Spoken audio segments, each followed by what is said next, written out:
Nick, are there any particular lessons from your activism back in the day to help people deal with the political situation? I do think that we do have to have a big national conversation on civics.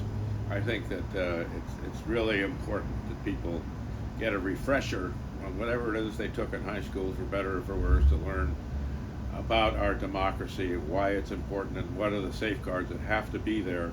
Say, just to an example, I mean, the term deregulation. Well, what are regulations, right? Of course, the ruling people in this country want no regulation, no restraints on what they're able to do in terms of stealing information for AI or whatever.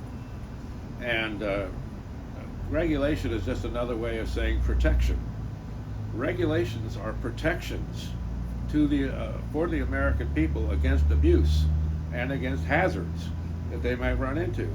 So when you say you don't want any regulation, you don't want any protections. You don't want the people to be protected in any way from whatever whims may be in the mind of an entrepreneur, somebody who's out to make a windfall of money. And these kind of things we need to get back to appreciating and discovering more. Other than that, I trust the instincts of the American people remarkably if they have the right information. I think a couple of things we need to do. The fairness doctrine needs to be reinstated. The idea that a corporation is a person, and in the very regrettable Supreme Court decision on Citizens United, those things, the fairness doctrine needs to be reinstituted. With the fairness doctrine, an institution like Fox News never would have been able to come into being so prejudiced and being so filled with misinformation.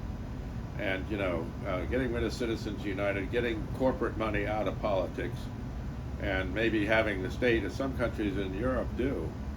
All political campaigns are funded through the state, and you can't have secret donors donating millions of dollars through under the auspices of Citizens United to skew the outcome of an election.